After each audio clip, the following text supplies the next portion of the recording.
Umutekano umunezero ntangere vyo gusubira kubana namwe banywanyi bacu mubana natwe makuru n'ibiganiro vya misi yose tubandanya gushikiriza kuri ntumbonesha kure ya channel yanyu Muhuza TV. Numwe tugiye kubageza ko amakuru y'ibiriko biravugwa bigezwe ko muri kano kanya nga mu gihugu c'u Burundi, akaba ari amakuru tuza kugaruka kuri vyinshi bitandukanye. Murano makuru turaza kugaruka ku mpinduka zaraye zikozwe mu biro vy'umukuru w'igihugu kwigenekerezo ya gatandatu ishira igenekerezo y'indwi 0 uyu mwaka w'ibihumbi 2024. Na makuru kandi tuza kugaruka ku vyavuzwe mu nama shikiranganje yakoranye irongowe n'umukuru w'igihugu Nyenicubahiro Varisito Ndayishima, aho hari vyinshi vyavugiwemwo biraba abanyagihugu ndetse n'abadiaspora bari hanze y'imbibe z'igihugu c'u Burundi. Kuko nababwiye rero mw'ijoro ryahise habaye impinduka zikomeye cyane ku kirimba c'umukuru w'igihugu, aho President Varisito Ndayishimiye yoba yasubirije wari ajejwe amabanga yo kugendanira umukuru w'igihugu ariwe bita chef du protocole d'etat. Uyu akaba ari General de Brigade Jules Ndihokubwayo, yaravuzwe kenshi cyane nk'umwe muri basomambike ba President Varisito Ndayishimiye nk'umugenzi we kuva kera ku rugamba, ariko kuri ubu akaba yigijweyo agasubirizwa uyu ndetse uyu yamusubiriye ninde, nivyo tugiye kugaruka ko muri ano makuru, ndetse tunagaruke mu buryo burambuye ku kungene yasubirijwe naho yoba agiye kurungikwa andi mabanga yoba agiye kuzezwa. Ufyonde subscribe canke sabone niba utari wafyonda ko kugira ngo utoja ucikanwa nayo dushikiriza kuri nombonesha kure. Mwahe kaze mwidonido yano makuru.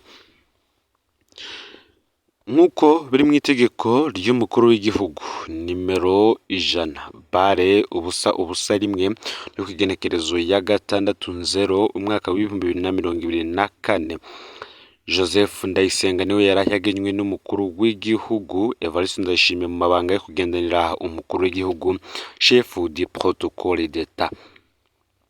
Joseph Ndayisenga akaba asubiriye General de Brigade Jules Ndihokubwayo, aho nawe nyene yagenywe kuba userukira Burundi mu makungu, ambassadeur extraordinaire et plénipotentiaire nkuko tubisoma mu itegeko ry'umukuru w'igihugu nimero 100 bare ubusa gatatu ryo kugenekerezo ya gatandatu 0 umwaka w'ibihumbi 2024. Joseph Ndayisenga waraye asubira imbere yuko tugaruka kuri General de Brigade Jules Ndihokubwayo. Reka tubanze tubabwire gato kuri Joseph Ndayisenga. Uyu akabazwi nk'umuntu w'umukozi adasanzwe w'incabwenge yitaho akazi ajejwe kandi agakora neza atekanye. Joseph Ndayisenga akaba yahora ari umukozi mukuru mu bushikiranganje bwo gufatana mu nda agateka kazina muntu, imibano n'iterambere ridakumira. Uyu kandi akaba yari umuyobozi mukuru ajejwe gufatana mu nda, Directeur General de la Solidarité. Mu mwaka wa 2019 akaba yari yatowe kuba umukuru wa komite ya African Committee of Experts on the Rights of and Welfare of the Child, igisata c'umuryango w'ubumwe bwa Afrika kigizwe n'abahinga mu bijanye n'agateka kazina muntu hamwe no guharanira ineza y'ibibondo. Imbere yaho kandi akaba yari icegera ca kabiri c'iryo komite. Tukaba tumwifurije kuronerwa muri ayo mabanga. Tukaba tugiye kugaruka rero kuri General de Brigade Jules Ndihokubwayo yaraye asubiriwe muri ayo mabanga. Ni ikibazo abantu benshi bariko bibaje cyane nyuma y'aho inama nkenguzamateka yemeje kwigenekerezo ya 11 gitugutu umwaka w'ibihumbi 2023 General de Brigade Jules Ndihokubwayo nk'umwe mu bagiye guserukira Burundi mu makungu. Jules Ndihokubwayo akaba ari we yarasanzwe agendanira umukuru w'igihugu, akaba n'umukuru w'ibiro bijejwe kwakira abashitsi b'iteka chef du protocole d'etat mu biro vy'umukuru w'igihugu. Jules Ndihokubwayo aravugwa nk'inkingi ikomeye cyane mu butegetsi bwa President Ndayishimiye, na cyane mu bijanye n'umutekano w'umukuru w'igihugu, kuko ngo abipfuza gutembagaza Ndayishimiye kugeza ubu babona Jules Ndihokubwayo nk'intambamyi ikomeye mu nzira yabo. Abarongoye igisirikare n'iperereza ry'u Burundi nabo baratinya ko umwanya n'umwanya bashobora gusubirizwa n'iyo ntwaza ngabo, mbere bamwe bakagerageza kuvyamirira kure mu gukwiza amakuru atandukanye kuri uyu mujenerale yaraye akuwe mu mabanga yo kuba umukuru ugendanira umukuru w'igihugu chef du protocole d'etat. General Ndihokubwayo ni inshuti ya Perezida Evariste Ndayishimiye, akaba n'uwo bagendanye kuva bakija ku rugamba rwa CNDD-FDD, naho avuga ko yari umugwanyi akomeye. General Ndihokubwayo ngo ari mu ntwara z'imiheto zitorohewe cyane no ku butegetsi bwa Nkurunziza. Ngo umukuru w'igihugu Petero Nkurunziza yagumye agerageza kumwigiza kure, amwima ipete rya generale, amucisha ko benshi mu bari munsi yiwe. Uyu akaba anavugwa kandi nk'intwazangabo yahatswe kugandagurwa mu myaka y'ikiringo ca gatatu ca Nkurunziza, kuko ngo yatinywe ko yohava aba mu batembagaza ubwo butegetsi. Ico gihe ngo Generali Evariste Ndayishimiye niwe yoba ari we ngo yamukingira muri iyo myaka. Amasoko amwe ico gihe yavuze ko bitangazwa ko agiye guserukira Uburundi mu makungu ku igenekerezo 11 Gitugutu umwaka wa 2023. Amasoko amwe yavuze ko Jules Ndihokubwayo ngo yari yahawe iryo teka ariko akazoguma mu Burundi. Ngabazi uko Ndayishimiye yahora yizigiye General Jules Ndihokubwayo, bibaza ingene vyoba bihindutse akarungikwa guserukira Uburundi kure nk'uko bigenda iyo intwazangabo zikomeye zitakaje icizere. Bamwe bibaza impamvu Jules Ndihokubwayo yemejwe indwi yose nyuma yemezwa ry'abandi bose bazoserukira Uburundi hanze, ngo hamwe vyoba ari vyo vyosigura ko hari ikintu gikomeye cadutse ku munota wa nyuma hagati ya Ndayishimiye na Ndihokubwayo. Gusa amasoko y'ibanga yacu ico gihe yatubwiye ko yemeza ko ata mugambi wariho wo kurungika hanze Jules Ndihokubwayo. Ayo masoko akavuga ko Jules Ndihokubwayo yahawe iteka rya ambassadeur extraordinaire et plénipotentiaire rikunzwe guhabwa chef du protocole d'etat. Ngo mu gihe rero yahawe iri teka azoba ahawe iteka ariko akagumana amabanga yahorana yo kugendanira umukuru w'igihugu, kuko uwufise iri teka arashobora kurungikwa n'umukuru w'igihugu kumuserukira mu bikorwa bitandukanye mu makungu, nk'uko mu nyuma ashobora no kumugena kuja guserukira Uburundi mu kindi gihugu.